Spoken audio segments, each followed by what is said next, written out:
घनचक्कर इंसान से शादी की है तुमने। मुझे यकीन ही नहीं हो रहा कि ये मनन का बाप है या मनन इसका बेटा है। बहू बेटी और ZEE5 में आप सभी का स्वागत है। आइए देखते हैं जी टीवी के शोज की एक झलक। तुम इस हद तक गिर सकती हो मोनिशा, ये मैं सोच भी नहीं सकता। किसी को मारना, किसी का कत्ल करना, तुम कातिल हो क्या? कुमकुम भाग्य में मोनिशा पर आरोप लगाया जाता है कि उसने जानबूझकर पूर्वी के खाने में ज्यादा नमक मिलाकर उसे परिवार के सामने जलील करने की कोशिश की है। तुमने जानबूझ के पूर्वी के बनाए हुए खाने में ज्यादा नमक डाला ताकि पूरे परिवार वालों के सामने तुम उसे नीचा दिखा सको। मोनिशा अपनी हरकतों के कारण पूरे परिवार के सामने एक्सपोज हो जाती है। आखिर उसका कर्मा ही उसे मुजरिम के कटघरे में खड़ा कर देता है। पता चल गया कि वो सांप यहां कैसे आया था। इनफैक्ट उसे कौन लाया था। वो बद्री पकड़ा गया, वो बक दिया उसने सब कुछ पुलिस के सामने, और हमें पता चल गया कि वो तुम ही थी। तुम उस सांप को यहां लाई थी। मोहब्बत की बाजी हार चुकी मोनिशा पूर्वी पर सारा इल्जाम लगाकर उसे राजवंश की जिंदगी से निकाल बाहर फेंकने की कोशिश करती है। हम सोच भी नहीं सकते थे कि तुम ऐसे निकलोगी। तो मैं और क्या करती आरवी? आप सबने कोई और रास्ता छोड़ा मेरे पास। मेरी आरवी से शादी होने वाली थी, पर किसकी शादी में आरवी से, वो भी मेरे आरवी से। जो कुछ हो रहा है ना मेरी लाइफ में गलत, हर मुसीबत की, हर प्रॉब्लम की जड़ सिर्फ तुम हो। निकल जाओ इस घर से, मेरी जिंदगी से। Just get out. तभी राजवंश पूर्वी के बीच बचाव के लिए आगे आता है और मोनिशा को उसकी असली जगह दिखाता है।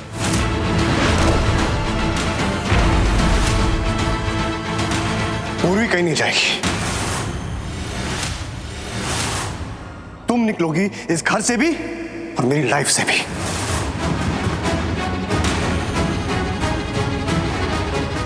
चलो चलो आरवी, तो आरवी अब चलो।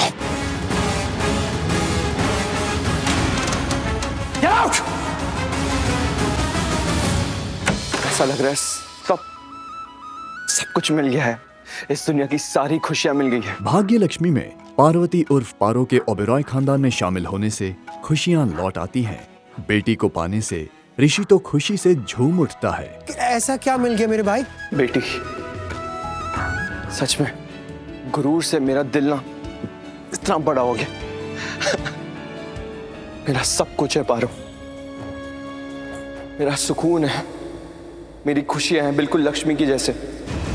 मलिष्का ऋषि की बातें सुनकर उसके इरादे को जान लेती है और चौंक जाती है।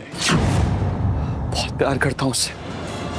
दूसरी तरफ लक्ष्मी पारो को खोने के डर से भगवान से मदद की गुहार लगाती है। क्यों मुझे ऐसा लग रहा है जैसे कि कुछ गलत होने वाला है।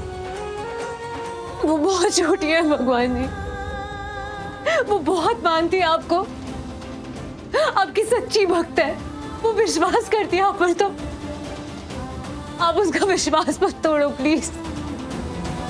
प्रियंका ने भेजा था, जिसके साथ फोटोशूट करनी है उसको बुलाओ। बिल्कुल उस लड़के जैसा लग रहा है ना। क्या नाम था उसका? हर्ष। प्रियंका जी ने बहुत अच्छा प्लान बनाया ना, ये वीडियो बना के फंसा देंगे उसको। मतलब प्रियंका मैम ने इन दोनों को सब बता दिया है। कैसे मुझे तुम मिल गए की कहानी अब काफी इंटरेस्टिंग हुई है। विराट और अमृता भेस बदलकर प्रियंका के प्लान में शामिल हुई लड़की से सारा सच उगलवाकर एक वीडियो कैमरे में सबूत के तौर पर शूट करते हैं। ध्रुव के चेहरे की जगह हर्ष का चेहरा अच्छे से लगा देना। हर्ष, उसकी कोई तस्वीर या कोई कुछ है आपके पास? मेरे पास है फोटोज। ठीक है, ये है फोटोज। ओह, वैसे दिखने में बड़ा सीधा साधा लगता है नहीं? शक्ल से नहीं, वो है भी शरीफ, तभी तो उसको फंसाने में एकदम आसानी हुई मुझे। अनजान लड़की विराट और अमृता को अपने प्लान का हिस्सा समझकर सारा सच बता देती है और बुरी तरह अमृता विराट के बिछाए जाल में फंस जाती है। पुलिस ने आपकी बात मान ली? नहीं, मेरी नहीं, वो मेरे भाड़े के मॉम डैड थे ना, उनकी बात मानी पुलिस ने। उन्होंने झूठी गवाही दी पुलिस को कि उनकी गैर मौजूदगी में हर्ष ने मेरे साथ जबरदस्ती की। फिर मैंने अपनी एज का कार्ड खेला। दिखने में तो मैं 20-22 की हूँ, लेकिन हूँ उससे भी बड़ी।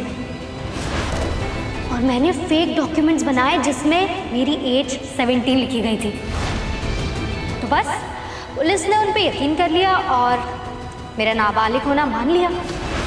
अमृता अपने भाई को बेकसूर साबित करने के लिए सारी सच्चाई कैमरे में रिकॉर्ड करने में कामयाब हो जाती है। आपने सब रिकॉर्ड किया ना, इसने जो कुछ कहा अंदर आते ही। सब रिकॉर्ड है, सब रिकॉर्ड। हाँ प्रियंका मैम, शूट हो गया है। अरे मेरा क्यों फोन छीन रही हो यार? क्योंकि मैं अमृता भवानी चिटनिस हूँ, हर्ष की बहन। ऑल गुड, क्या हो गया? फुटेज है सर, फुटेज। चोरी होगी भाई वो। प्यार का पहला नाम राधा मोहन में युग पुलिस के हाथ लगे गुनगुन एक्सीडेंट के सीसीटीवी फुटेज से काफी परेशान है। आपको पता है ना सर, वो फुटेज कितनी इंपॉर्टेंट है। आप कह रहे हैं वो चोरी हो गई। समझ आ रहा है बोले लग रहा है फुटेज चोरी हुई है। इसका मतलब ये है कि एक्सीडेंट नहीं, मर्डर भी हो सकता है। क्योंकि असल में युग ने परी दादी को मारकर लाश को गुनगुन की गाड़ी के सामने फेंका था, जिससे एक्सीडेंट का भास हो। अब वो उस फुटेज के गायब होने से परेशान है। मर्डर कैसे सर? मर्डर कैसे?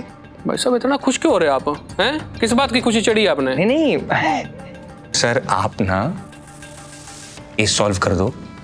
मैं आपके आगे हाथ जोड़ रहा हूं सर, ये केस सॉल्व कर दो। ठीक है, अब आप जाइए, कुछ होगा तो बता देंगे। पुलिस को युग की हरकतों पर संदेह होता है। पुलिस उसे डांट फांट कर वहां से जाने के लिए कहती है। परेशान युग की सारी हरकतें राधा और मोहन छुप कर देखते हैं।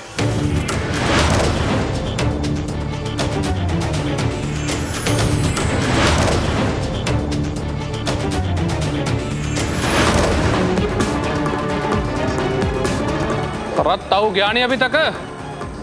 जा रहा हूँ, चेक कर रहा था कहीं आपका टायर पंचर, मतलब आपकी जीप का टायर पंचर तो नहीं है।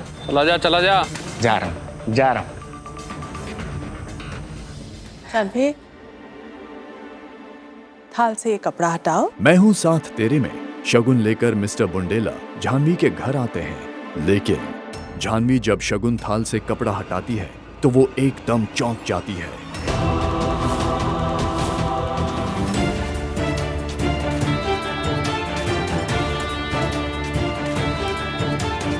ये ब्लैंक चेक है जानवी, जितना जी चाहे उसमें रकम भर सकते हो तुम, लेकिन ये शगुन नहीं, कीमत है मेरे बेटे की जिंदगी से हमेशा के लिए दूर चले जाने की। दरअसल मिस्टर बुंडेला अपने बेटे आर्यमन का रिश्ता जानवी से जोड़ने नहीं बल्कि तोड़ने आए होते हैं। जानवी भी अपने तरीके से मिस्टर बुंडेला को जवाब देती है। एक मिनट सर,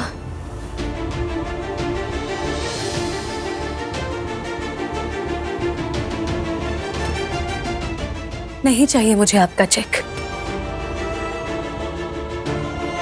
प्लीज इसे लेते जाइएगा और इतना जान लीजिए, मैं चली जाऊंगी आर्या सर की जिंदगी से, कहीं बहुत दूर। मेरा भरोसा कीजिए।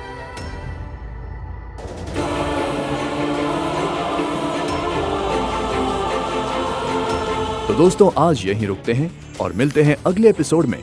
तब तक आप इन सारे शोज के पूरे एपिसोड्स देखिए ZEE5 पर, वो भी बिल्कुल फ्री, कभी भी कहीं भी।